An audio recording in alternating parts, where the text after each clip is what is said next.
मैं आपका अपना विशु राय हाजिर हूँ जुल्म की दुनिया की एक बेहद खौफनाक कहानी के साथ। साथियों, कहते हैं कि अगर इंसान की ख्वाहिशें पूरी नहीं होती हैं तो अब अपनी ख्वाहिशों को पूरा करने के लिए चाहे जैसी भी ख्वाहिश हो, किसी भी प्रकार की ख्वाहिश हो, वो कोई ना कोई ऐसा कदम जरूर उठाता है कि कभी कभी उस व्यक्ति की सोचने समझने की जो क्षमता होती है वो बिल्कुल छिड़ हो जाती है। उसे पता भी नहीं चलता कि वह कर क्या रहा है और आगे होने वाला क्या है। वो सिर्फ अपनी ख्वाहिशों को पूरी करने में लगा रहता है। लेकिन साथियों, मैं बात कर रहा हूँ उत्तर प्रदेश के बरेली की। बरेली में 22 फरवरी को एक पीएसी में तैनात जवान, उत्तर प्रदेश पीएसी का जवान रवि कुमार 22 फरवरी को अपने पत्नी के साथ कार से कहीं घूमने के लिए जा रहा था। तभी सड़क के किनारे खेत के पास सुनसान जगह पर कुछ बदमाश उसे रोक लेते हैं। रोकने के बाद उसकी पति से, रवि से हाथापाई करते हैं और वो पूरी तरह घायल हो जाता है। अब वो उठ भी नहीं पा रहा था और इधर उसकी पत्नी के गहने जेवर सब कुछ लूट कर उसकी पत्नी के साथ ऐसा व्यवहार करते हैं कि उसकी हालत बेहद खराब हो जाती है। अब किसी तरह से रवि कुमार अपने पॉकेट से फोन निकालता है और अपने दो साथियों को फोन करता है और बताता है कि जल्द से जल्द उसके पास चले आएं। उसकी हालत बेहद खराब है, उसके साथ कुछ बदमाशों ने लूटपाट की है और उसे बुरी तरह से मारा है और उसकी पत्नी की हालत बेहद नाजुक बनी हुई है। अब इधर जैसे ही दो साथी पहुंचते हैं, दोनों ही उसके पीएससी कैंप से कुछ ही दूरी पर रहने वाले थे। एक कार मैकेनिक का काम करता था और एक एम्बुलेंस असिस्टेंट रहता है। दोनों जैसे ही पहुंचते हैं तो देखते हैं कि उसकी पत्नी कार में बंद है और उसकी सांसें बिल्कुल रुकी हुई है, वो कुछ बोल भी नहीं पा रही है। फिर किसी तरह से कराह रहा था रवि, आवाज देता है। तभी दोनों उसके पास जाते हैं और रवि को खेत से बाहर लेकर आते हैं। उसकी हालत बेहद खराब थी। रवि अर्ध बेहोशी की हालत में था, बोलते बोलते उसकी आवाज बंद हो जा रही थी। अब देखते ही देखते दोनों साथी उसे लेकर और उसकी पत्नी को लेकर बरेली के एक निजी अस्पताल पहुंचते हैं। वहां ले जाने के बाद जैसे ही डॉक्टर इलाज शुरू करते हैं, उसकी पत्नी, पीएससी कांस्टेबल की पत्नी मीनू की, जो उसके साथ थी, उसे मृत घोषित कर देते हैं। और इधर हालत गंभीर बनी हुई थी रवि की। डॉक्टर उसका इलाज जारी करते हैं। तभी कुछ देर बाद पुलिस को भी फोन किया जाता है और उसके ससुराल वाले भी, उसके ससुर वगैरह आ जाते हैं। जब पुलिस पूछताछ करती है ससुराल वालों से कि आप पर किसी को शक है, कहीं रवि ने तो ऐसा नहीं किया है, किसी प्रकार की साजिश तो नहीं है, तो ससुराल वाले कहते हैं कि नहीं, रवि ऐसा नहीं कर सकता है, जरूर बदमाशों ने ही ऐसे घटना को अंजाम दिया होगा। रवि अपनी बीवी को बहुत प्यार करता था। अब इधर पुलिस जांच पड़ताल में जुट जाती है। अगले दिन जब पोस्टमार्टम होता है, पोस्टमार्टम रिपोर्ट आती है, तो उस रिपोर्ट को देखने के बाद पुलिस वाले भी सन्न रह जाते हैं, उनकी भी रूह कांप जाती है। और फिर ससुराल वालों को जब पोस्टमार्टम के बारे में बताया जाता है, रिपोर्ट के बारे में बताया जाता है, पोस्टमार्टम रिपोर्ट के बारे में, तो उसके ससुर को शक होता है और वह भी हैरान रह जाते हैं। जो रिपोर्ट में निकला उसे सुनकर सभी हैरान थे। अब उसके ससुर कहते हैं कि मुझे शक है कि शायद रवि ने इस कत्ल को अंजाम दिया है, इस वारदात को अंजाम दिया है। फिर पुलिस पीएससी कांस्टेबल रवि से जब पूछताछ करती है तो वह टूट जाता है और एक ऐसी हकीकत बताता है जिसको सुनने के बाद लोगों की रूह कांप जाती है। दरअसल साथियों, बरेली पीएससी में तैनात 8वीं वाहिनी का कांस्टेबल राहुल, रवि कुमार बहुत नेक दिल इंसान रहता है। काफी लोगों के प्रति अच्छा व्यवहार रहता है। सभी लोग उसे काफी अच्छी नजरों से देखते थे। सबके प्रति दयालु भाव से उसका बिहेव रहता है। अब इधर जब उसे नौकरी मिल जाती है तो साल 2015 में पास के ही एक क्षेत्र में उसके घर से कुछ दूरी पर ही मीनू नामक एक लड़की से उसका विवाह हो जाता है। विवाह होने के बाद अब धीरे धीरे समय बीतता जाता है और फिर 3 बेटियां हो जाती हैं। अब 3 बेटियां हो जाती हैं। मीनू तीनों बेटियों को अकेले संभाल नहीं पाती थी। उसकी तबीयत भी थोड़ी खराब रहती थी। इधर बरेली में जब पोस्टिंग होती है उसकी, तो फिर अपनी 2 बेटियों को अपने ससुराल छोड़ देता है। यानी कि दोनों बड़ी बेटियां अब अपने मामा और नाना के साथ रहने लगती हैं और उधर उसकी एक छोटी बेटी उसके साथ पीएससी परिसर में ही एक सरकारी क्वार्टर में रहने लगती है। धीरे धीरे सब कुछ अच्छा चल रहा था। पूरा परिवार रवि का खुश था, मीनू भी खुश थी, बच्चे भी खुश थे। बच्चे भी कभी नाना के पास तो कभी अपने माँ बाप के पास आते जाते रहते थे। लेकिन एक दिन रवि देखता है कि मीनू की हालत खराब है। मीनू को झटके आ रहे हैं। वो डॉक्टर के पास ले जाता है, इलाज कराता है, लेकिन मीनू की तबीयत नहीं सही हो पा रही थी।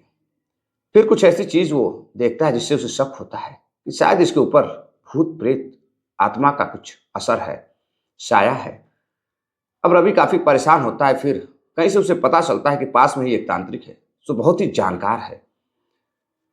अब रवि अपनी पत्नी मीनू को लेकर उस तांत्रिक के पास जाता है, वहां इलाज कराता है। तांत्रिक देखता है तो कहता है इसके ऊपर तो जिन्न का साया है, समय लगेगा, काफी खतरनाक जिन्न है, बहुत बड़ा भूत प्रेत का साया इसके ऊपर है, इससे परिवार को भी खतरा हो सकता है। अब धीरे धीरे जब भी तांत्रिक बुलाता था, कोई दिक्कत परेशानी होती थी उसकी पत्नी को, तो रवि काफी परेशान होता था और लेकर तांत्रिक के पास जाता था। अब उसकी पत्नी की तबीयत धीरे धीरे खराब होती गई। इसी दौरान रवि की मुलाकात होती है एक पास की ही बेहद खूबसूरत महिला महिला से। उसे वो देखता है तो सोचता है कि उसकी पत्नी की हालत बेहद खराब चल रही है। उसकी पत्नी की हालत इतनी खराब है कि पता नहीं वो बचेगी या भी नहीं बचेगी। इधर उसके माँ बाप भी, ससुराल वाले भी काफी परेशान थे मीनू को लेकर। डॉक्टर के पास भी इलाज चल रहा था और तांत्रिक के पास भी इलाज चल रहा था, लेकिन कोई सुधार नहीं हो रहा था। इधर रवि उस महिला से दोस्ती कर बैठता है। धीरे धीरे महिला भी अब रवि के पास आने लगती है, उसकी नजदीकियां बढ़ने लगती है। दोनों एक दूसरे के इतने नजदीक आ जाते हैं कि दोनों एक दूसरे से प्रेम करने लगते हैं। अब चाहत इस कदर बढ़ जाती है, प्यार का नशा इस कदर परवान चढ़ता है कि दोनों अब एक दूसरे के साथ छुप छुप कर मिलने लगते हैं। इधर घर वालों को कुछ भी पता नहीं था। जो प्रेमिका थी उसे अच्छा खासा पैसा मिल रहा था। उसका प्रेमी रवि कुमार खुद पुलिस कांस्टेबल था पीएससी का, जो कि अच्छा खासा पैसा कमाता था और अपनी प्रेमिका पर लुटाता था। जो पैसे थोड़े बहुत बचते थे वो अपने पत्नी के इलाज में लगाता था। लेकिन धीरे धीरे बात बढ़ती गई, दोनों इतने करीब आ गए कि दोनों का संबंध बनता गया।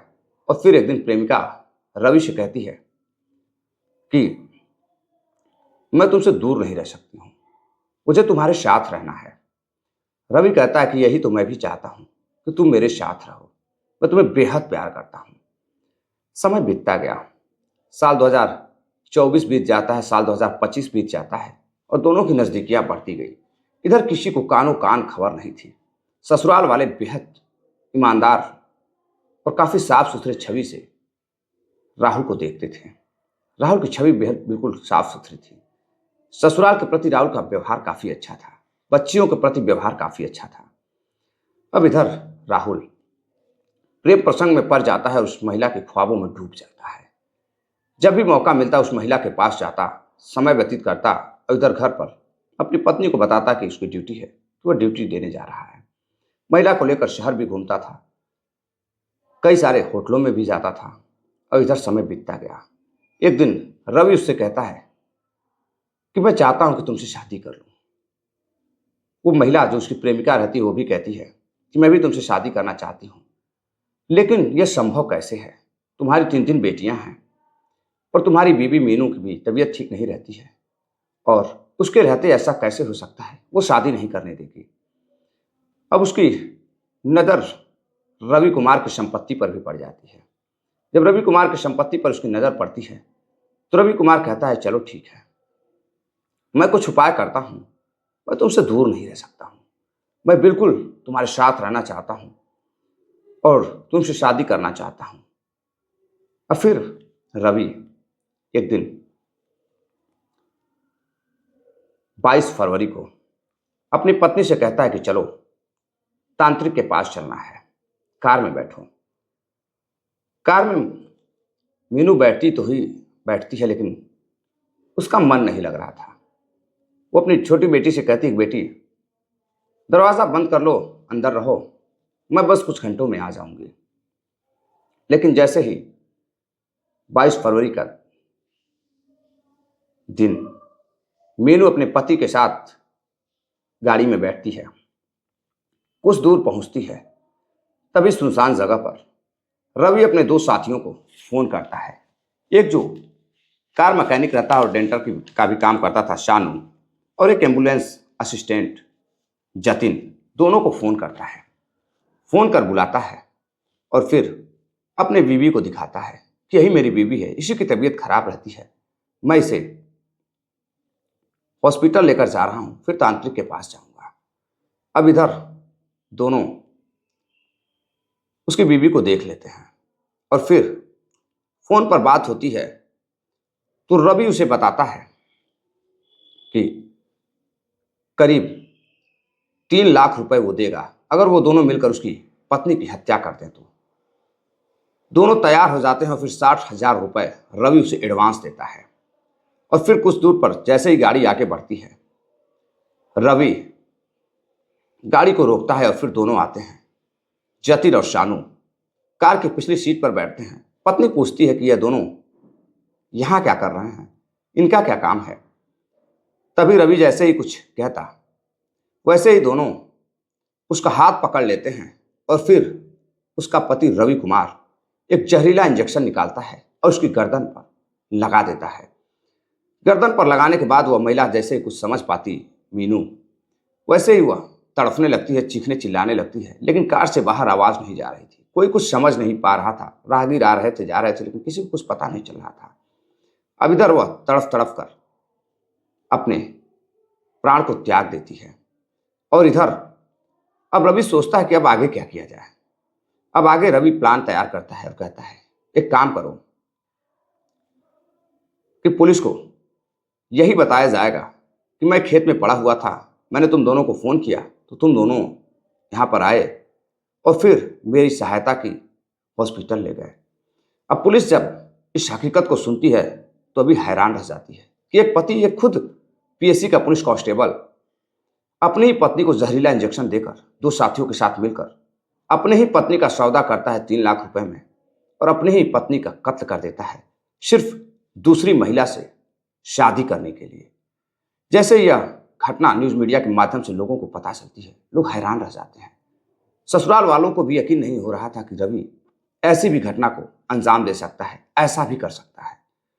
अब पुलिस वाले तीनों को गिरफ्तार करते हैं और फिर मीनू के कत्ल के जुर्म में तीनों को जेल भेज देते हैं।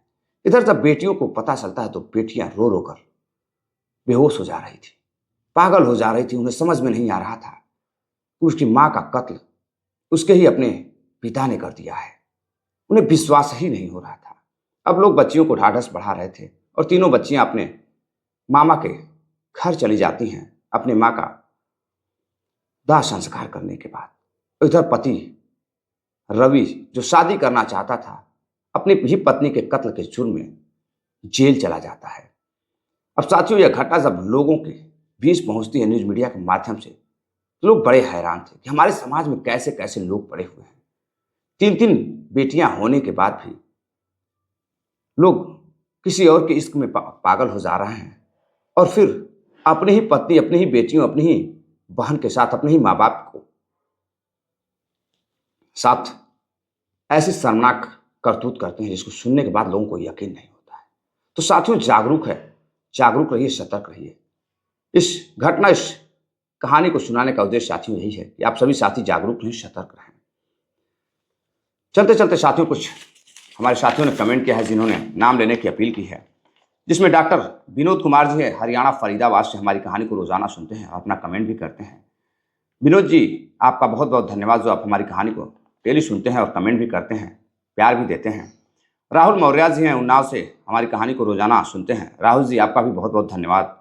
अनुज कुमार जी हैं, आपका भी बहुत बहुत धन्यवाद जो आप डेली हमारी कहानी को सुनते हैं और अपना प्यार सपोर्ट देते हैं। डॉक्टर ए के अग्निहोत्री जी हैं, डॉक्टर ए के अग्निहोत्री जी आपको भी बहुत बहुत धन्यवाद। मोहम्मद नावेद भाई हैं, मोहम्मद नावेद भाई आपको भी बहुत बहुत धन्यवाद। आप भी डेली हमारी कहानी को सुनते हैं और ढेर सारा प्यार भी देते हैं। डॉक्टर नरेंद्र कुमार नोएडा से हैं, डेली हमारी कहानी को सुनते हैं और प्यार सपोर्ट भी देते हैं। तो आप सभी साथियों को बहुत बहुत धन्यवाद, जो आप इतना प्यार सपोर्ट देते हैं। यह चैनल आप ही लोगों के प्यार सपोर्ट की बदौलत आज चल रहा है और आगे भी उम्मीद है कि आप सभी साथी प्यार सपोर्ट देते रहेंगे। साथियों, अपना ख्याल रखिएगा, अपने परिवार का ख्याल रखिएगा। मिलते हैं एक और नई कहानी के साथ, तब तक के लिए नमस्कार, जय हिंद।